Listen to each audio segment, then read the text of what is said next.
নবম শ্রেণীর প্রিয় শিক্ষার্থী সালদার স্যার ইউটিউব চ্যানেল থেকে তোমাদের সবাইকে স্বাগতম। আজকে তোমাদের জন্য একটি নতুন ভিডিও নিয়ে এসেছি, জীবন বিজ্ঞান। নবম শ্রেণী অধ্যায় 4 জীববিদ্যা ও মানব কল্যাণ। তোমাদের সিলেবাসের তৃতীয় ইউনিট টেস্টের সিলেবাসের প্রথম টপিক, যেটা চতুর্থ অধ্যায়। আর এই বইটি সাতরা পাবলিকেশনের বই, 113 পৃষ্ঠা থেকে 125 পৃষ্ঠা পর্যন্ত বইয়ের সামগ্রিক বিশ্লেষণ সহ পরপর তোমরা দেখতে পাবে। কিন্তু আজকে 5টি পর্বের টোটাল এই সাবজেক্টকে তোমার প্রতি পেজ বাই পেজ বিশ্লেষণ করব, তারপরে সমস্ত প্রশ্নের উত্তর দেব। কিন্তু প্রথম যে টপিক সেটা হচ্ছে 111 থেকে 115 পৃষ্ঠা, অর্থাৎ 3টি পৃষ্ঠাতে যত রকমের প্রশ্ন করা যায়। আমি এই ভিডিওর মাধ্যমে তোমাদের দেখো 5টি পর্বের মধ্যে আজকে হচ্ছে প্রথম পর্ব। কাজে তোমরা যারা এখনও আমার চ্যানেলটিকে সাবস্ক্রাইব করোনি, তারা এখনই চ্যানেলটিকে সাবস্ক্রাইব করে বেল আইকনটি প্রেস করে দাও, এরকম আরও অনেক ভিডিও পাওয়ার জন্য। তোমরা দেখতে পাচ্ছ এখানে একসাথে চ্যাপ্টার 4 জীববিদ্যা মানব কল্যাণ, যেটা তোমার তৃতীয় ইউনিট টেস্টের এই দুটো চ্যাপ্টারে রয়ে গেছে, 4 এবং 5। এবং তোমাদের আমার ইউটিউব চ্যানেলে তোমাদের সকল বিষয়ের সিলেবাস তৃতীয় ইউনিট টেস্টে কীরকম হবে সেটা দিয়ে দেওয়া আছে, তোমরা আমার চ্যানেলে গিয়ে দেখে আসতে পারবে। তো এখানে জীববিদ্যা ও মানব কল্যাণ, বায়োলজি অ্যান্ড হিউম্যান ওয়েলফেয়ার। তাহলে এই জীববিদ্যা মানব কল্যাণের যেন অনাকর্মত মানুষের রোগ, এখানে আসলে মানুষের যেটা ভালো হয় সেটা নিয়েই আসলে এখানে আলোচনা, অনাকর্মতার ধারণা, বেসিক কনসেপ্ট অফ ইমিউনিটি। তাহলে প্রথমেই যদি অনাকর্মতা, আমরা যে ব্যাপারটা পড়তেছি, কিন্তু অনাকর্মতা কাকে বলে, আর অনাকর্মতার জনককে, যেমন এখানে এডওয়ার্ড জেনার হচ্ছে অনাকর্মতার জনক। তারপরে আমাদের দেহে কোনো ক্ষতিকর জীবাণু, ভাইরাস বা কোনো টপিক্স পদার্থ প্রবেশ করলে দেহে এক বিশেষ ব্যবস্থার সাহায্যে তাদের নির্মূল করে বা ধ্বংস করে এই বিশেষ পদ্ধতিকে ইমিউনিটি বা অনাক্রম্যতা বলে। ঠিক আছে। তাহলে আমরা যদি এখান থেকে দেখি যে আসলে কী কী আছে, যেমন ইমিউনিটি ডেফিনেশন, অ্যান্টিজেন, তারপরে এক্সোজেম অ্যান্টিজেন, অ্যান্টিবডি, তারপরে অ্যান্টিবডির মধ্যে যে ভাগগুলি আছে, আইজিজি, আইজিএ কোনটার কি মানে, কোনটা কি, সমস্ত কিছু আমরা দেখব। অ্যান্টিবডির গঠন, তারপরে অ্যান্টিজেন এবং অ্যান্টিবডির পার্থক্য, অনাক্রম্যতা ছাড়া ইমিউনিটি রেসপন্স, অনাক্রম্যতাজনিত ইমিউন রেসপন্স। এরপরে গিয়ে হলো তোমার সরাসরি আমরা চলে যাব এখন বিশ্লেষণে। তাহলে প্রথম যে পৃষ্ঠা, অর্থাৎ 113 পৃষ্ঠায় যে সমস্ত প্রশ্ন, সেগুলি লাইন ধরে ধরে যদি বিশ্লেষণ করি। প্রথম, রোগ প্রতিরোধ ক্ষমতা মানুষের রোগ, এটা হচ্ছে অনাক্রম্যতার ধারণা। প্রথমেই অনাক্রম্যতা কী? আমাদের দেহে কোনো ক্ষতিকারক জীবাণু, ভাইরাস বা বিষাক্ত পদার্থ প্রবেশ করলে দেহে বিশেষ ব্যবস্থার সাহায্যে তাদের নিষ্ক্রিয় বা ধ্বংস করে, এই বিশেষ ব্যবস্থাকে অনাক্রম্যতা বা ইমিউনিটি বলে। তারপর অনাক্রম্যতার তন্ত্র কী? ইমিউনিটি সিস্টেম বিভিন্ন কোষ ও তাদের সমন্বয়ে গঠিত যে তন্ত্র দেহকে রোগ জীবাণুর আক্রমণ থেকে রক্ষা করে, তাকে অনাক্রম্য তন্ত্র বলে। তারপর অনাক্রম্য তন্ত্রের প্রাথমিক কাজ, অনাক্রম্য তন্ত্রের প্রাথমিক কাজ হলো দেহের নিজস্ব ও বিজাতীয় বস্তুর পার্থক্য নির্ণয় করা এবং বিজাতীয় বস্তুর বিরুদ্ধে দেহ প্রতিরোধ ব্যবস্থা গড়ে তোলা। টিকা নিলে কীভাবে রোগ প্রতিরোধ ক্ষমতা তৈরি হয়? টিকা নেওয়ার ফলে দেহে নির্দিষ্ট রোগের বিরুদ্ধে প্রতিরোধ ক্ষমতা গড়ে ওঠে, ফলে পরবর্তীকালে ওই রোগের জীবাণু দেহে প্রবেশ করলেও সহজে রোগ সৃষ্টি করতে পারে না। দেহের প্রতিরোধ ব্যবস্থা কত প্রকার? দেহের প্রতিরোধ ব্যবস্থা প্রধানত দু প্রকার: অনির্দিষ্ট ধরনের প্রতিরোধ ব্যবস্থা, সুনির্দিষ্ট ধরনের প্রতিরোধ ব্যবস্থা। অনির্দিষ্ট ধরনের প্রতিরোধ ব্যবস্থা কি? যে প্রতিরোধ ব্যবস্থা কোনো নির্দিষ্ট জীবাণুর জন্য বিশেষভাবে গঠিত নয় এবং সাধারণভাবে বিভিন্ন রোগ জীবাণুর বিরুদ্ধে কাজ করে, তাকে অনির্দিষ্ট প্রতিরোধ ব্যবস্থা বলে। অনির্দিষ্ট প্রতিরোধ ব্যবস্থার একটি উদাহরণ ত্বক, শেষলা, নাকের লোম ইত্যাদি অনির্দিষ্ট প্রতিরোধ ব্যবস্থার উদাহরণ। যেমন অনির্দিষ্ট প্রকারের প্রতিরোধের ব্যবস্থা: ভৌত শরীরে প্রবেশ করলে ক্ষতিকর জীবাণু হত্যা করে দেহে প্রবেশ থেকে বিরত করা। তারপর সুনির্দিষ্ট প্রকারের প্রতিরোধ ব্যবস্থা।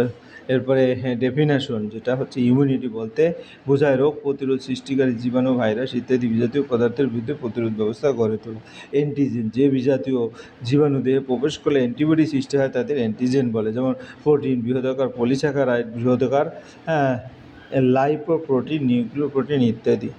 এরপরে আমরা যদি পরে দেখি, ত্বক কীভাবে রোগ জীবাণু প্রবেশে বাধা দেয়। ত্বক দেহের বাইরের আবরণ হিসেবে কাজ করে এবং রোগ জীবাণুকে দেহের ভিতরে প্রবেশ করতে বাধা দেয়।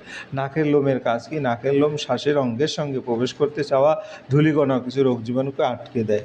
হ্যাঁ, শেষলা কীভাবে প্রতিরোধ সাহায্য করে? শেষলা রোগ জীবাণু বিদেশি কণাকে আটকে রেখে তাদের ভিতরে প্রবেশে বাধা দেয়। অনির্দিষ্ট প্রতিরোধ ব্যবস্থায় রাসায়নিক প্রতিরোধের উদাহরণ কি? পাকস্থলীতে উপস্থিত হাইড্রোক্লোরিক অ্যাসিড ক্ষতিকারক জীবাণু ধ্বংস করতে সাহায্য করে। হ্যাঁ, সুনির্দিষ্ট ধরনের প্রতিরোধ ব্যবস্থা কি? যে প্রতিরোধ ব্যবস্থা নির্দিষ্ট রোগ জীবাণু বা অ্যান্টিজেনের বিরুদ্ধে বিশেষভাবে গড়ে তাকে সুনির্দিষ্ট প্রতিরোধ ব্যবস্থা বলে। সুনির্দিষ্ট প্রতিরোধ ব্যবস্থায় কোন কোন কোষগুলো গুরুত্বপূর্ণ? বিটা কোষ, টি কোষ সুনির্দিষ্ট প্রতিরোধ ব্যবস্থায় গুরুত্বপূর্ণ ভূমিকা পালন করে। হ্যাঁ, ইমিউনিটি বা অনাক্রম্যতা বলতে কী বুঝি? আমরা যদি বলি রোগ সৃষ্টিকারী জীবাণু, ভাইরাস ইত্যাদি এবং তাদের ক্ষতিকারক পদার্থের বিরুদ্ধে দেহের প্রতিরোধ ব্যবস্থা গড়ে তোলাকে ইমিউনিটি বা অনাক্রম্যতা বলে। আমি একটু সহজ ভাষায় তোমাদের ডেফিনেশনগুলি দিয়ে দিয়েছি। ইন্টারফেরনে নির্ভর অনাক্রম্যতা কি? ভাইরাস আক্রান্ত কোষ থেকে নিঃসৃত ইন্টারফেরনের মাধ্যমে যে ভাইরাস বিরোধী অনাক্রম্যতা তৈরি হয় তাকে ইন্টারফেরন নির্ভর অনাক্রম্যতা বলা হয়। অ্যান্টিজেন কি? অ্যান্টিজেন যে বিজাতীয় পদার্থ দেহে প্রবেশ করলে তার বিরুদ্ধে অ্যান্টিবডি তৈরির প্রক্রিয়া শুরু হয় তাকে অ্যান্টিজেন বলে। অ্যান্টিজেনের কয়েকটি উদাহরণ দাও। প্রোটিন, বৃহদাকার পলিস্যাকারাইড, বৃহদাকার লাইপোপ্রোটিন ও নিউক্লিক অ্যাসিড অ্যান্টিজেনের উদাহরণ। হ্যাঁ, অ্যান্টিজেন কত প্রকার? অ্যান্টিজেন প্রধানত দুই প্রকার, এক্সোজেনাস অ্যান্টিজম এবং এন্ডোজেনাস অ্যান্টিজম। তারপরে এক্সোজেনাস অ্যান্টিজম যেসব অ্যান্টিজম প্রাণীদেহের বাইরে উৎপন্ন হয় তাদের এক্সোজেনাস অ্যান্টিজম বলে, যেমন পরাগরেণু, দূষক পদার্থ, বিশেষ পদার্থ, রোগ সৃষ্টিকারী জীবাণু। আর এন্ডোজেনাস অ্যান্টিজম যেসব অ্যান্টিজম প্রাণীদেহের ভিতরে উৎপন্ন হয় তাদের এন্ডোজেনাস অ্যান্টিজম বলে, যেমন ইঁদুর, বিড়াল, ভেড়া, ঘোড়া প্রভৃতির লোহিত কণায় অবস্থিত হরম্যান অ্যান্টিজেন, স্থানীয় প্রাণীর হৃৎপিণ্ডে অবস্থিত কার্ডিওলিপিন অ্যান্টিজেন, এরকম অ্যান্টিজেন। হ্যাঁ, এক্সোজোম অ্যান্টিজেন কি? যেটা আমি বলে দিলাম। এক্সোজেনাস অ্যান্টিজেন উদাহরণ পরাগরেণু একটু আগে যেটা বলে দিলাম। এন্ডোজেনাস অ্যান্টিজম কি? যে অ্যান্টিজম দেহের ভিতরে উৎপন্ন হয় তাকে এন্ডোজেনাস অ্যান্টিজেনের উদাহরণ। মানে তোমাদের প্রশ্ন এভাবে আসতে পারে, ভাইরাস আক্রান্ত কোষে উৎপন্ন কিছু অ্যান্টিজম দেহের ভিতরে উৎপন্ন কিছু বিজাতীয় পদার্থ এন্ডোজেনাস অ্যান্টিজমের উদাহরণ। হ্যাঁ, তাহলে এখানে গুরুত্বপূর্ণ পরীক্ষার জন্য এই পৃষ্ঠার মধ্যে যে প্রশ্নগুলি আছে সেগুলি তোমরা একটু ভালো করে দেখবে। এই প্রশ্নগুলি কিন্তু এখানে গুরুত্বপূর্ণ প্রশ্ন। এরপর আমরা চলে যাবো পরের যে পেজ। পরের পেজটি কী আছে? হ্যাঁ, এখানে অ্যান্টিজেন, অ্যান্টিবডি এবং অ্যান্টিবডির গঠন। এক্সোজোম, এন্ডোজমের অ্যান্টিজেন। এক্সোজোম অ্যান্টিজেন কি? যে অ্যান্টিজেন প্রাণীদের বাইরে থেকে দেহে প্রবেশ করে তাকে এক্সোজেনাস অ্যান্টিজম বলে। এক্সোজেনাস অ্যান্টিজমের উদাহরণ আমরা বলেছি। এক্সোজেনাস অ্যান্টিজেন কি? যে অ্যান্টিজেন প্রাণীদের ভিতরে উৎপন্ন হয় তাকে এন্ডোজেনাস অ্যান্টিজেনের উদাহরণ, যেমন ইঁদুর, বিড়াল, ভেড়া, ঘোড়া প্রভৃতি প্রাণীর লোহিত রক্তকণিকা অবস্থিত কার্পাসকুলার অ্যান্টিজেনে কার্ডিওলিপিন অ্যান্টিজেনের উদাহরণ। ঠিক আছে, এরপরে অ্যান্টিবডি। অ্যান্টিবডি কি? দেহের মধ্যে বাইরে থেকে অ্যান্টিজেন প্রবেশ করলে তাকে প্রতিরোধ করার জন্য যে বিশেষ প্রোটিনের আবির্ভাব ঘটে তাকে অ্যান্টিবডি বলে। অ্যান্টিবডি কোন ধরনের প্রোটিন? অ্যান্টিবডি হলো এক ধরনের গ্লোবুলিন প্রোটিন। অ্যান্টিবডির আপেক্ষিক আণবিক ভর কত? অ্যান্টিবডির আপেক্ষিক আণবিক ভর 1,50,000 থেকে 9 লক্ষের মধ্যে। প্লাজমা প্রোটিনের কত শতাংশ ইমিউনোগ্লোবিউলিন? প্লাজমা প্রোটিনের প্রায় 20% ইমিউনোগ্লোবিউলিন। ইমিউনোগ্লোবিউলিন কি? অ্যান্টিবডিকে ইমিউনোগ্লোবিউলিন বলা হয়। দেহে 5 রকমের ইমিউনোগ্লোবিউলিন দেখা যায়। হ্যাঁ, 5 রকমের ইমিউনোগ্লোবিউলিনের নাম লেখো। যে আইজিজি ইমিউনোগ্লোবিউলিন, জি আইজিএ ইমিউনোগ্লোবিউলিন এ, IgM immunoglobulin M, আইজিডি immunoglobulin D এবং আইজিই ইমিউনোগ্লোবিউলিন ই। এরপরে যদি আমরা দেখি আইজি কি, আইজিএম কি, এরকম বিভিন্ন ধরনের অ্যান্টিবডি, যেমন আইজি কি? আইজি হলো ইমিউনোগ্লোবিউলিন জি, এটি রক্তে সবচেয়ে বেশি পরিমাণে থাকা অ্যান্টিবডি।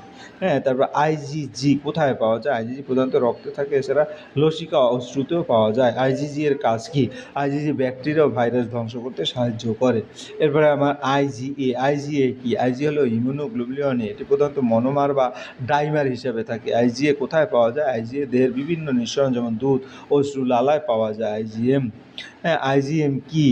আইজিএম হলো ইমিউনোগ্লোবিউলিন, এটি সবচেয়ে বড় আকারের অ্যান্টিবডি। আইজিএম গঠন কেমন? আইজিএম পেন্টামার হিসাবে থাকে। আইজিএম কোথায় পাওয়া যায়? আইজিএমটা আমরা বলেছি। এরপর আইজিডি কি? আইজিডি ইমিউনোগ্লোবিউলিন ডি। রক্তে আইজিডি এর পরিমাণ কত? রক্তে আইজিডি এর পরিমাণ 0.2%। আইজিডি কোথায় অবস্থান করে? আইজিডি মনোমার হিসেবে বি লিম্ফোলাইট পৃষ্ঠতলে সংলগ্ন থাকে। আইজিই কি? আইজিই হচ্ছে ইমিউনোগ্লোবিউলিন ই। রক্তে আইজি এর পরিমাণ কত? রক্তে আইজি এর পরিমাণ খুব কম, প্রায় 0.1%। হ্যাঁ, তারপর আইজিই কোথায় অবস্থান করে? আইজি মনোমার অবস্থায় মাস্ট কোষ ও বেসোভিলের শ্বেতকণিকার পৃষ্ঠে অবস্থান করে। হ্যাঁ, এরপর অ্যান্টিবডির গঠন। অ্যান্টিবডির গঠন কেমন অ্যান্টিবডি সাধারণত ওয়াই আকৃতির পলিপেপটাইড শৃঙ্খল দিয়ে গঠিত। অ্যান্টিবডি কী ধরনের চেন থাকে? অ্যান্টিবডির দুটি ভারী চেন, দুটি হালকা চেন থাকে। অ্যান্টিবডির প্রতিটি ভারী চেনে কত অ্যামাইনো অ্যাসিড থাকে? প্রতিটি ভারী চেনে 400টির বেশি অ্যামাইনো অ্যাসিড থাকে। প্রতিটি হালকা চেনে কত অ্যামাইনো অ্যাসিড থাকে? প্রতিটি হালকা চেনে প্রায় 200টিরও অ্যামাইনো অ্যাসিড থাকে। অ্যান্টিবডি চেনগুলো কীভাবে পরস্পরের সঙ্গে যুক্ত থাকে? 4টি পলিপেপটাইড চেন পরস্পরের সঙ্গে সালফাইড বন্ধন দ্বারা যুক্ত থাকে। অ্যান্টিবডি ওয়াই আকৃতির গঠনের পরিবর্তনশীল অংশ কী বলে? অ্যান্টিবডির প্রান্তের পরিবর্তনশীল অংশকে ভি অঞ্চল বলে। অ্যান্টিবডি অপরিবর্তনশীল অংশকে কী বলে? অ্যান্টিবডি অপরিবর্তনশীল অংশকে সি অঞ্চল বলে। 114 পৃষ্ঠায় সবচেয়ে গুরুত্বপূর্ণ যে প্রশ্ন, এক্সোজন আছে, অ্যান্টিজেন কি? এক্সোজন আছে, অ্যান্টিবডি কি? 5 ধরনের হিমোগ্লোবিনের নাম লেখো।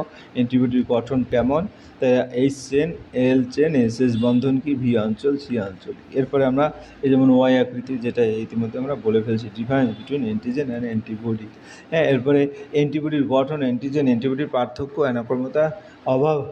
অনাক্রম্যতাজনিত সারা। অ্যান্টিবডি গঠন, অ্যান্টিবডি প্রতিটি অর্ধাংশ কী নিয়ে গঠিত? প্রতিটি অর্ধাংশ একটি হালকা চেন এবং একটি ভারী চেন নিয়ে গঠিত। তারপর ভারী ও হালকা চেন কীভাবে যুক্ত থাকে? ভারী ও হালকা চেন এসএস বন্ধন ও ডাইসালফাইড বন্ধন দ্বারা যুক্ত থাকে। অ্যান্টিবডির পরিবর্তনশীল অঞ্চল কি? অ্যান্টিবডির দুই প্রান্তে অবস্থিত যে অংশ অ্যামাইনো অ্যাসিডের বিন্যাস পরিবর্তিত হতে পারে তাকে পরিবর্তনশীল অঞ্চল বা ভেরিয়েবল রিজিয়ন বলে। অ্যান্টিবডি অপরিবর্তনশীল অঞ্চল কি? অ্যান্টিবডি যে অংশে অ্যামাইনো অ্যাসিডের বিন্যাস তুলনামূলকভাবে অপরিবর্তিত থাকে তাকে অপরিবর্তনীয় বা কনস্ট্যান্ট অঞ্চল বলে। অ্যান্টিজেন এবং অ্যান্টিবডির মধ্যে যে পার্থক্য, সেটা অ্যান্টিজেন হল দেহ অনুপ্রবিষ্টকারী বহিরাগত বস্তু, অ্যান্টিবডি হলো অ্যান্টিজেনের উপস্থিতিতে অ্যান্টিবডির প্রতিরোধ ব্যবস্থা। অ্যান্টিজেন অ্যান্টিবডির পার্থক্য দেখলাম আমরা। অ্যান্টিজেনে কী ধরনের বস্তু এটা বললাম। রাসায়নিক প্রকৃতিতে অ্যান্টিজেন কী? অ্যান্টিজেন প্রধানত প্রোটিন, তবে প্রোটিন, পেলিস্যাকারাইড ইত্যাদি অ্যান্টিজেন হতে পারে। অ্যান্টিজেন কোথায় অবস্থান করে? অ্যান্টিজেন সাধারণত কোষের উপরিতল বা জীবাণুর উপরিতলে অবস্থান। অ্যান্টিজেনের প্রধান বৈশিষ্ট্য অ্যান্টিজেন অনাক্রম্যতা উদ্দীপিত করে। এরপরে অ্যান্টিবডি কি? অ্যান্টিজেনের উপস্থিতিতে উৎপন্ন হয় অ্যান্টিজেনকে প্রতিরোধকারী বিশেষ প্রোটিনকে অ্যান্টিবডি বলে। অ্যান্টিবডির রাসায়নিক প্রকৃতি, অ্যান্টিবডির রাসায়নিক প্রকৃতি সমসত্ব প্রোটিন। এটি কোথায় থাকে? অ্যান্টিবডি সাধারণত রক্তের প্লাজমায় থাকে। অ্যান্টিবডি কি অনাক্রম্যতা সৃষ্টি করে? অ্যান্টিবডি নিজে অ্যান্টিজেনের মতো অনাক্রম্যতা উদ্দীপিত করে না, বরং অ্যান্টিজেনের বিরুদ্ধে প্রতিরোধ অংশ করে। অ্যান্টিবডি দেহের কী অংশে, কী কাজে অংশ নেয়? অ্যান্টিবডি দেহের প্রতিরক্ষামূলক অংশগ্রহণ করে এবং নির্দিষ্ট অ্যান্টিজেনকে প্রতিরোধ করতে সাহায্য করে। অনাক্রম্যতা সারা বা ইমিউন রেসপন্স। কোনো রোগ জীবাণুর, ভাইরাস বা বিষাক্ত পদার্থ দেহের মধ্যে প্রবেশ করলে আমাদের ইমিউনীয় তন্ত্র ওই রোগ জীবাণুর, ভাইরাস কিংবা বিষাক্ত পদার্থের নিষ্ক্রিয় বা ধ্বংস করার জন্য যে প্রতিরক্ষামূলক সারা জাগায় তাকে অনাক্রম্যতা সারা বা ইমিউনো রেসপন্স বলে। অনাক্রম্যতা সারা যেটা আমরা বললাম, কোন কোন বস্তু দেহে প্রবেশ করলে ইমিউনো রেসপন্স সৃষ্টি হতে পারে? রোগ জীবাণু, ভাইরাস, বিষাক্ত পদার্থ দেহে প্রবেশ করলে ইমিউনো রেসপন্স সৃষ্টি হতে পারে। ইমিউনো রেসপন্সের উদ্দেশ্য কি? দেহে প্রবেশকারী রোগ জীবাণু, ভাইরাস বা বিষাক্ত পদার্থকে নিষ্ক্রিয় বা ধ্বংস করা। অনাক্রম্যতার শ্রেণীবিভাগ। অনাক্রম্যতা প্রধানত দুই প্রকার। অনাক্রম্যতা সহজাত অনাক্রম্যতা, ইনহ্যান্ট ইমিউনিটি, অর্জিত অনাক্রম্যতা, অ্যাকুয়ার্ড ইমিউনিটি। সহজাত অনাক্রম্যতা, যে অনাক্রম্যতা জন্মগত অর্থাৎ জন্ম থেকেই দেহে উপস্থিত থাকে তাকে সহজাত অনাক্রম্যতা বলে। সহজাত অনাক্রম্যতা কখন থেকে থাকে? অনাক্রম্যতা জন্ম থেকেই থাকে। সহজাত অনাক্রম্যতার একটি বৈশিষ্ট্য লেখো। এটি দেহের সাধারণ স্থায়ী প্রতিরোধ ব্যবস্থা এবং বিভিন্ন রোগ জীবাণুর বিরুদ্ধে কাজ করে। অর্জিত অনাক্রম্যতা, জন্মের পর বিভিন্ন রোগ জীবাণুর সংস্পর্শে এসে বা টিকা গ্রহণের মাধ্যমে অনাক্রম্যতা অর্জিত, তাকে অর্জিত অনাক্রম্যতা বলে। অর্জিত অনাক্রম্যতা কত প্রকার? দুই প্রকার। কোষীয় অনাক্রম্যতা, রাসায়নিক বা রসগত অনাক্রম্যতা। কোষীয় অনাক্রম্যতা কি? যে অর্জিত অনাক্রম্যতা কোষ সরাসরি রোগ জীবাণু বা বিজাতীয় পদার্থের বিরুদ্ধে কাজ করে তাকে কোষীয় অনাক্রম্যতা বলে। রসগত অনাক্রম্যতা, যে অর্জিত অনাক্রম্যতা অ্যান্টিবডি অন্যান্য দেহরসীয় উপাদান রোগ জীবাণুর বিরুদ্ধে কাজ করে তাকে রসগত অনাক্রম্যতা বলে। পৃষ্ঠা 115 পৃষ্ঠায় যে গুরুত্বপূর্ণ প্রশ্ন, এইগুলি কিন্তু বেশ গুরুত্বপূর্ণ। এরপরে আমি সামগ্রিকভাবে দেখব সকল টাইপসের প্রশ্ন। অনাক্রম্যতা কী? অনাক্রম্যতা তন্ত্র, অনাক্রম্যতাবিদ্যার জনককে, এডওয়ার্ড জেনার। অনাক্রম্যতা তন্ত্রের প্রধান কাজ কী? বিজাতীয় বস্তুর বিরুদ্ধে দেহের প্রতিরোধ ব্যবস্থা প্রধানত কত প্রকার? প্রধানত দুই প্রকার। নির্দিষ্ট অ্যান্টিজেন কী? অ্যান্টিজেন দুইটি প্রকার, এক্সোজেনাস, অ্যান্টিজেনাস। এগুলি সব পড়েছি। অ্যান্টিবডি কী? অ্যান্টিবডি আরেক নাম কি? ইমিউনোগ্লোবুলিন। 5 ধরনের, IG, IGA, IgG, IgM, আইজিডি, IgE. এরপর অ্যান্টিবডির আকৃতি কেমন, অয় আকৃতির, এরকম করে আমরা কিন্তু বেশ প্রশ্নগুলি। তো অ্যান্টিবডির অপরিবর্তনীয় অঞ্চল কি, সি রিজিয়ন। ইমিউনো রেসপন্স কি, রোগ জীবাণু, এগুলি সব দেখে আসছি। এবারে 2 নম্বরের প্রশ্ন, অনির্দিষ্ট সুনির্দিষ্ট প্রতিরোধ ব্যবস্থা কি। এরপরে তোমার সুনির্দিষ্ট এক্সোজেনাস অ্যান্টিজমের উদাহরণ, অ্যান্টিবডি চেনগুলোর গঠন, 2টি H চেন, 2টি হালকা L চেন এবং H বন্ধনের মাধ্যমে যুক্ত। 3 নম্বর অনাক্রম্যতা তন্ত্রের কারণ, দেহের বিজাতীয় বস্তুর মধ্যে পার্থক্য নির্ণয় করা, বিজাতীয় বস্তু অনির্দিষ্ট প্রতিরোধ ব্যবস্থা ব্যাখ্যা করো। এরকম করে তোমরা সমস্ত কিছু কিন্তু ও অ্যান্টিজেনের প্রকারভেদ, অ্যান্টিজেন প্রধানত 2 প্রকার, এক্সোজেনাস অ্যান্টিজেন। এরপরে 5 নম্বর অ্যান্টিবডি গঠন বিস্তার ভাবে বর্ণনা করে। অ্যান্টিবডি ওয়াই আকৃতির বিশেষ ইমিউনোগ্লোবিউলিন প্রোটিনের গঠনের প্রধান বৈশিষ্ট্য, এটি একটি অ্যান্টিবডি 4টি পলিপেপটাইড চেন থাকে, এর মধ্যে 2টি ভারী চেন H চেন এবং 2টি হালকা চেন L চেন থাকে। 4টি চেন পরস্পরের সঙ্গে SS ডাইসালফাইড বন্ধন দ্বারা যুক্ত থাকে। অ্যান্টিবডির প্রান্তের অংশ পরিবর্তনশীল ভিরিজিয়ন, অ্যান্টিবডি অপেক্ষিত অপরিবর্তনীয় অংশকে সিরিজিয়ন বলে। ভিরিজিয়নের মাধ্যমে অ্যান্টিবডি নির্দিষ্ট অ্যান্টিজেনকে শনাক্ত করতে পারে। এই গঠনের জন্য অ্যান্টিবডি নির্দিষ্ট অ্যান্টিজেনের বিরুদ্ধে কাজ করতে সক্ষম হয়। তারপরে অ্যান্টিবডি যে 5 প্রকার সে নাম একসাথে প্রধান বৈশিষ্ট্য। তারপরে অ্যান্টিজেন এবং অ্যান্টিবডির মধ্যে যে পার্থক্য সেটা আমরা এখান থেকে দেখে নেব।